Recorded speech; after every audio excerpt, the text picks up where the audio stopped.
Welcome back to Positive Impact. This is Torian, a future generator, here to help you generate the future of your choosing. Okay, we gonna shoot right from the hip. We gonna stay in Revelation 2, matter of fact, and we're gonna start with verse 12. The letter to Pergamum. Again, contemporary English version too. This is what you must write to the angel of the church in Pergamum. I am the one who has the sharp double-edged sword. Listen to what I say. What's the sharp double-edged sword? That's the weapon that you use in close. It's like a hand weapon, like longer than a knife. It's like a baby sword. It's not the long ones. It's not a projectile weapon. It's sharp and it's close. So he says, I'm the one who gets in close and I'm sharp. I got discernment and I get in close. When you deal with God, you don't deal with God at a distance. You deal with God very, very close. He has a sharp, double-edged sword. Anything that he's cutting in and out of your life is close up and personal.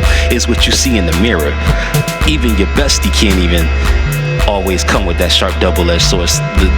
A lot of times God uses you against you to cut you, spiritually speaking. So he is the one who has the sharp double-edged sword. So that's why we have to listen to him. And then he says in verse 13, I know you live where Satan has his throne.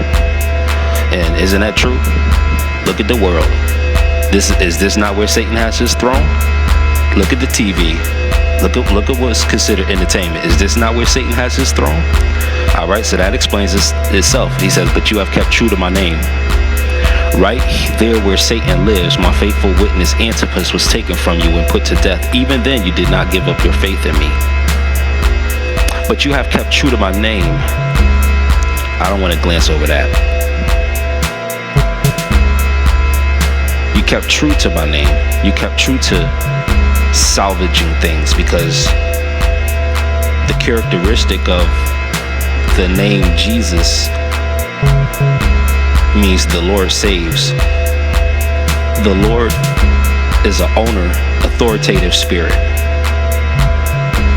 And it's with that authoritative spirit that things are salvaged.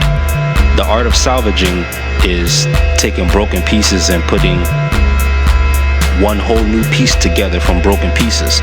So if you've been gathering the broken pieces of society, gathering the broken pieces in your family, in your community, gathering the broken pieces in yourself, if you've been doing that right here in this day and age, then you've been keeping true to his name. Right here where Satan has his throne, where people get slain, where people, Antipas is like the person who's kind of, they are the ones like a John the Baptist in our day and age. They get slain right in front of us. They're the ones that have to endure the public scrutiny and things of that nature.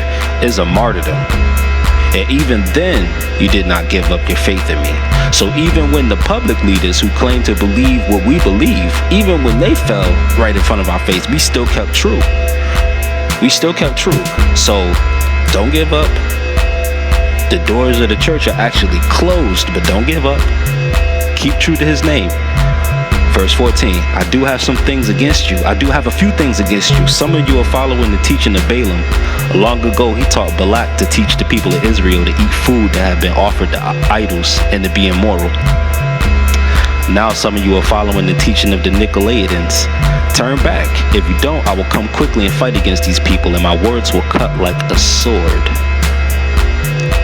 So you got the piercing of the conscience. And if you have to be so scared of somebody's words, then you have to think about what the words will do to you. The worst thing a word can do to you is drive you insane. If we're talking about the lack of physical contact as a means of punishment, and he's talking about fighting against them, yeah, then he's going to be saying things to you, about you, that can destroy you. Upon the sound of the words, just hearing it will kill you. That's why you have to be careful, because the spirit of the Father is a double-edged sword. That verse 14 deals with Israel. The people wanted to curse Israel.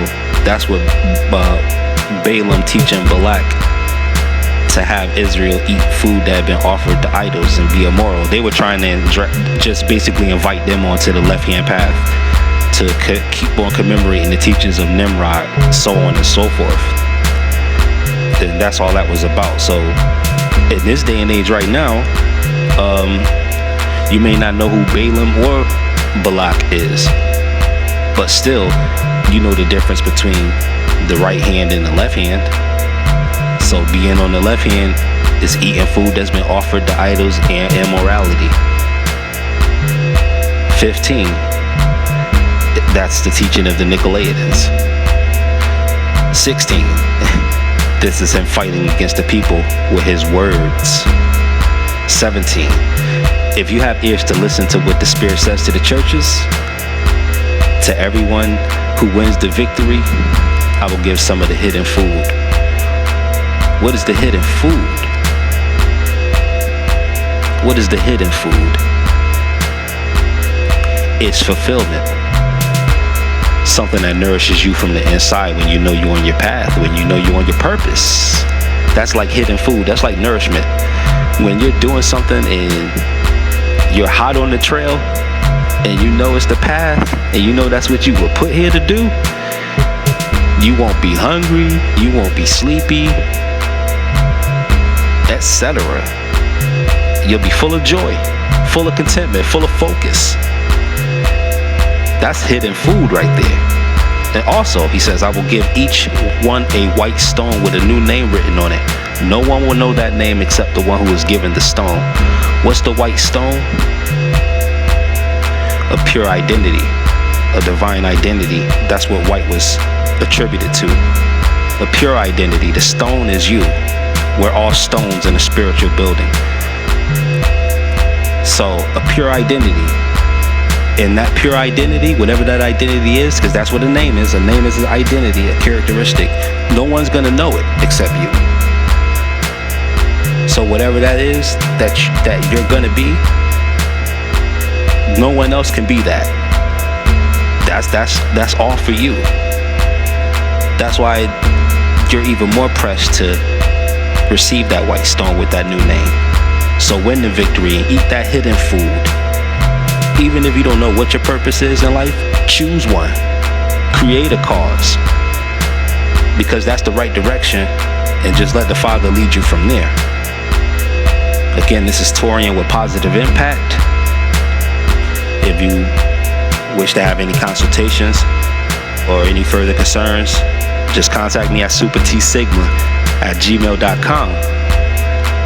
Happy existence, people. Thanks for listening.